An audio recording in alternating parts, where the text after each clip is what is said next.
కలిపారని మీ దగ్గర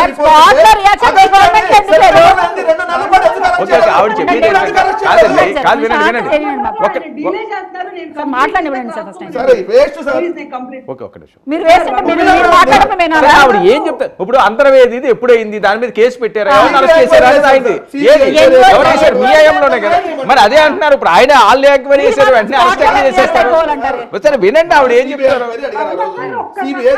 సరే సరే ఇప్పుడు వాళ్ళు తేల్చండి సరే అదే ఆవిడ కోర్టు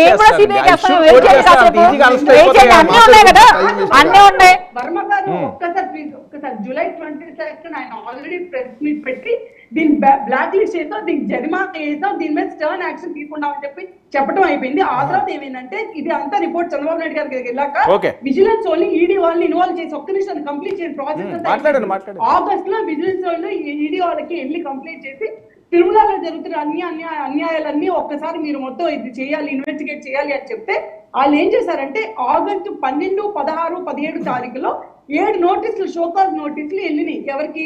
ఈ వైవి సుబ్బారెడ్డి అనే ఆయనకి, లేకపోతే భూమన్ కర్ణారెడ్డి ఆయనకి, అండ్ ఆల్సో ఈవో ఇంకో రెడ్డి ఎవరు ఉన్నారు పేరు మర్చిపోయినా సారీ, ఈ ముగ్గురికి షోకాజ్ నోటీసులు వెళ్తే వైవి సుబ్బారెడ్డి గారు అప్పుడు హైకోర్టుని ఆశ్రయించారు. ఏమని? ఇది టీడీని ఇప్పటికిప్పుడు అడిగితే నేను ఎన్నిటికి నా దగ్గర ఫైల్స్ లేవు, నా దగ్గర 4 డేటా లేదు, నేను మీకు ఆడని ఒకసారి. టీటీడీ అనేది ఇండిపెండెంట్ బాడీ, టీటీడీ అనేది ఇండిపెండెంట్ బాడీ. మీరు అంటే వీళ్ళు విజిలెన్స్ వాళ్ళు ఎవరు నన్ను వచ్చి గవర్నమెంట్ అని అడగకూడదు, నేను ఆన్సర్ చేయను అని చెప్పి వెళ్ళి అక్కడ ఒక నోటీస్ పెట్టి హైకోర్టు తీసుకుంది. దాన్ని కూడా పరిశీలిస్తుంది. ఏదో మన ఇండియాలో ఈ రోజు కేసు పెడితే రేపొద్దున అరెస్ట్ అయ్యే సిస్టమ్ లేదనే కదా అందరూ కొట్టుకునేది. అరెస్ట్ అయితే మాకు జగన్మోహన్ రెడ్డి ఏ రోజు అరెస్ట్ అవ్వాలి కదా. ఈ ప్రాసెస్ ఒక్కసారి ఈ ప్రాసెస్ లో నిజంగా మీరే మాట్లాడదు కానీ నేను అడిగిన దానికి మీరు సమాధానం చెప్పండి. ఒక్కసారి ఆగండి. అమ్మా మీరు 2 నెలలు అయితే వాళ్ళ మీద ఏం చర్యలు తీసుకున్నారు అని అంటే షోకాజ్ నోటీస్ ఇచ్చాము, జరిమానా విధిస్తామని చెప్పాము. అవునండి, ఆన్సర్ తీసుకోవాలి కదా. వాళ్ళు మళ్ళీ నాణ్యమైనది సరఫరా చేస్తానంటే మళ్ళీ ఆలోచిస్తాం. ఏది జంతువులు కొవ్వు సరఫరా చేశారని మీరే అంటారు, మళ్ళీ నాణ్యమైన సరఫరా చేస్తారు వాళ్ళంతా రాసింది అంటే ఇస్తారు. సార్ ఒక ప్రాసెస్ ఉంటుంది, ఒక స్ట్రక్చర్ ఉంటుంది కదా. మీకు ఇష్టం వచ్చినట్టు మీరు జడ్జిమెంట్ కావాలంటే ఎట్లా అవుతుంది? ఇంకా చాలా ఉన్నాయి అక్కడ, ఇంకా చాలా ఎలిమెంట్స్ ఉన్నాయి కదా. ఇప్పుడు ఒక చోట దొరికిన ఒక్క నిమిషం వర్మ గారు ఇప్పుడు కూడా మాట్లాడుతున్నారు కదా. వీళ్ళు ఏం మాట్లాడుతున్నారు అంటే వీళ్ళేదో ఏంటి ఇచ్చేసేసారు, పేపర్ 1 ఉంది, పేపర్ 4 ఉంది, అబద్ధాలు చెప్తున్నారు తప్పించి 4 రిపోర్ట్లు అండి. 4 రిపోర్ట్లో కూడా ఒకటే వాల్యూస్ వచ్చినాయి.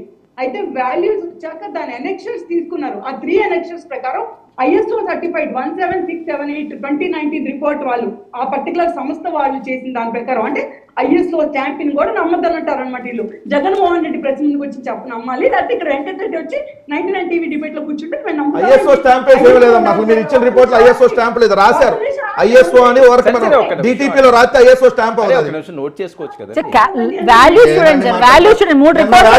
సార్ ఇదే రిపోర్ట్ AB0236 ఇచ్చారు, దాంట్లో ఎనక్సర్ తీసుకొచ్చి AB021253 అని చెప్పి మొత్తం సర్క్యులేట్ చేసి గొడ్డు మాంసం అన్నారు. మళ్ళీ గొడ్డు మాంసం 4 రిపోర్ట్లలో సిమిలర్ వాల్యూస్ వచ్చాయి. 4 రిపోర్ట్లలో సిమిలర్ వాల్యూస్ వచ్చాయి. ఇది మేము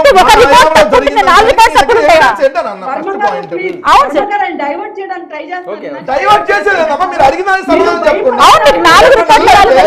వాళ్ళు ఏ చెప్పు తీసుకొని నిజంగా వాళ్ళు కలిపితే వాళ్ళు ఏ చెప్పు తీసుకొని కొట్టి తీసుకెళ్లి స్టేషన్ లో పడేయాలి సార్. ఎందుకు 2 నెలల నుంచి వాళ్ళు కొట్టారు? మీరు